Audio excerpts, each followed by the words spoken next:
अमित गर्ग जी, राधे राधे महाराज जी। महाराज जी, संसार में हम अक्सर देखते हैं कि जो लोग छल कपट या असत्य के मार्ग पर चलते हैं वे बाहरी रूप से अधिक सुखी, सफल और सम्मानित दिखाई देते हैं, और वही जहां जो मनुष्य सत्य, निष्ठा और धर्म के पथ पर चलता है उसे अधिक संघर्ष, पीड़ा और परीक्षा। जिसको मृत्यु दंड दिया जाता है उसकी आखिरी इच्छा पूर्ति की जाती है, नहीं की जाती ना। इनकी आखिरी इच्छा पूर्ति हो रही है। ये जो पाप कर्म कर रहे हैं, ये जो धर्माचरण कर रहे हैं, इनके पुण्यों का नाश हो चुका है। कुछ पुण्य बचे हैं, वही आखिरी इच्छा पूर्ति हो जा रही है। इसके बाद सर्वनाश हो जाएगा, विनाश हो जाएगा। यहां न को कुल रोवन निहारा, राम विमुख असहाल तुम्हारा। मंदोदरी जी रावण को देख करके जब बिखरी खोपड़ियां और भुजाएं पड़ी हैं तो सोच रही है वही रावण है। जब चलता था तो पृथ्वी कांपती थी, चलत दशानन डोलत अवनी।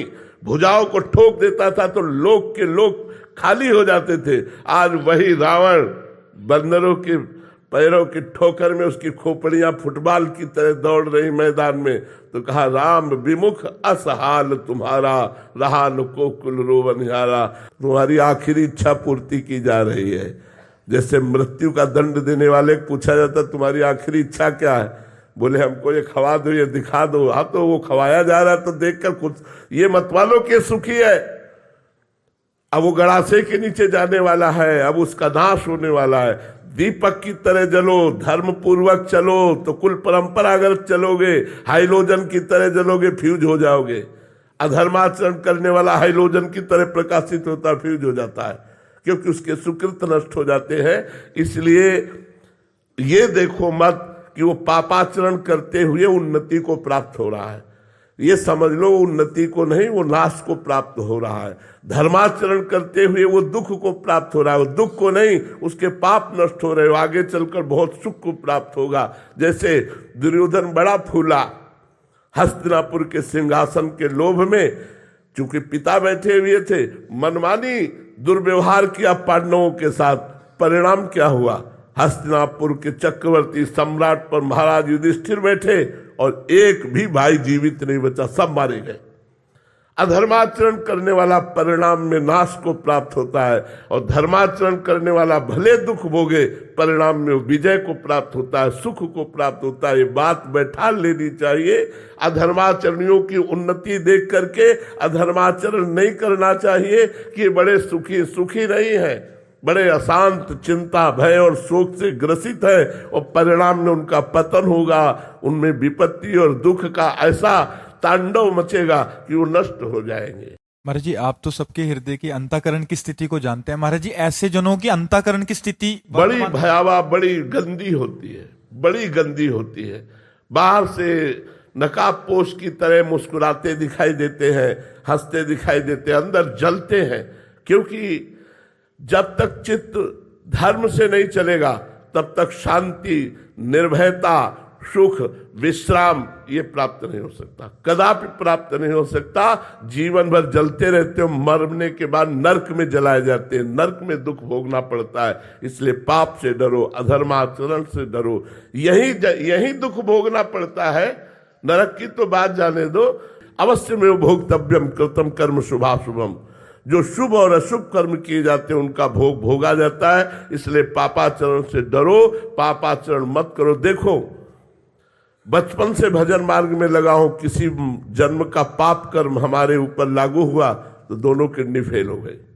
कर्म, भीष्म जी इतने बड़े महाभागवत बाल ब्रह्मचारी धर्मात्मा, 6 महीने बाणों की सैया पर। कर्म अवश्य में भोक्तव्यम, भोगना पड़ेगा। फिर जो पाप कर्म कर रहे हैं उनकी तो बात जाने दो। महाराज जी, परिवार पे भी इसका असर पड़ता है? हाँ, क्यों नहीं, संबंध का तो होता ही है। अगर तुम कोई क्राइम करो तो तुम्हारे पूरे परिवार को प्रताड़ित किया जाएगा। कहाँ है बताओ? यहां तक कि रिश्ते नातेदारों के घर भी छापा पड़ेगा, रिश्ते नातेदारों को भी प्रताड़ित किया जाएगा। संबंध का तो दंड मिलता ही है, या संबंध का पुरस्कार मिलता है। अच्छा कार्य करने वाला राजकीय कर्मचारी तो माता पिता रेल में फ्री, संबंध का ही तो उसको सुविधा मिल रही है, संबंध से ही उसे दुख और दुविधा मिलती है। जो पिता अधर्म आचरण कर रहा है तो बच्चे भी उसका भोगेंगे? बिल्कुल, बच्चा करेगा तो बाप को भी भोगना पड़ेगा। बाप की भी निंदा होगी, उसको भी गालियां मिलेगी, समाज में उसको सर नीचा करना पड़ेगा। चाहे पिता का संबंध गलत हो या पुत्र का संबंध गलत हो, दोनों को भोगना पड़ेगा।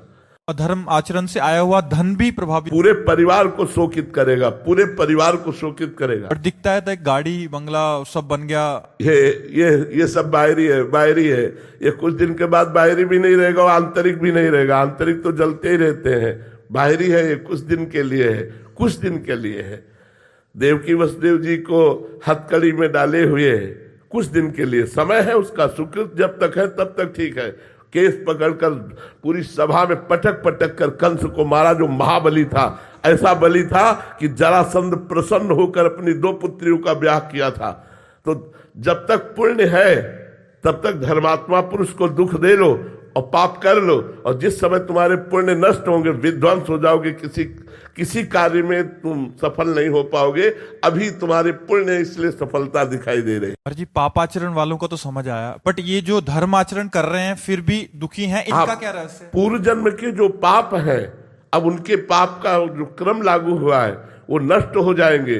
तो पूर्व जन्म के पुण्य और इस जन्म का पुण्य जब दोनों मिलेंगे तो ये सूर्य की तरह प्रकाशित हो जाएंगे, ये परमानंद को प्राप्त होंगे। और पापी पुरुष का वर्तमान में पुण्य खर्चा हो रहा है, जब पूर्व का पाप और वर्तमान का पाप दोनों मिल जाएगा तो ऐसा ब्लास्ट होगा कि सर्वनाश हो जाएगा। और इनके अंतःकरण की स्थिति क्या रही? शांत, प्रसन्न, भले दुख में है लेकिन प्रसन्न। देखो 12 वर्ष का वनवास, 1 वर्ष का अज्ञातवास पांडवों को मिला, लेकिन साथ में ब्रह्म ऋषियों का संग।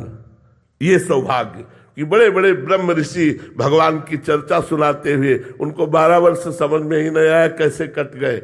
उस समय उनका हृदय शांत, प्रसन्न, भगवत शरणागत, भगवत चिंतन परायण, बाहरी कष्टों की परवाह नहीं करते, धर्म में चलने वाले। ये अधर्मिक पुरुष लोग थोड़ी देर के लिए बाहरी सुखों को भोगते हैं, अंत में महादुख को प्राप्त होते हैं। इसलिए सबसे प्रार्थना है, पाप से डरो, अधर्माचरण से डरो। उन्नति धर्म पूर्वक हो तो स्वीकार करो, धर्म पूर्वक रुपया मिले तो स्वीकार करो। अधर्म रूपी धन, अधर्म रूपी उन्नति बिल्कुल स्वीकार न करो, वो तुम्हारे परिवार को और तुम्हारे को परम अशांति प्रदान करेगी।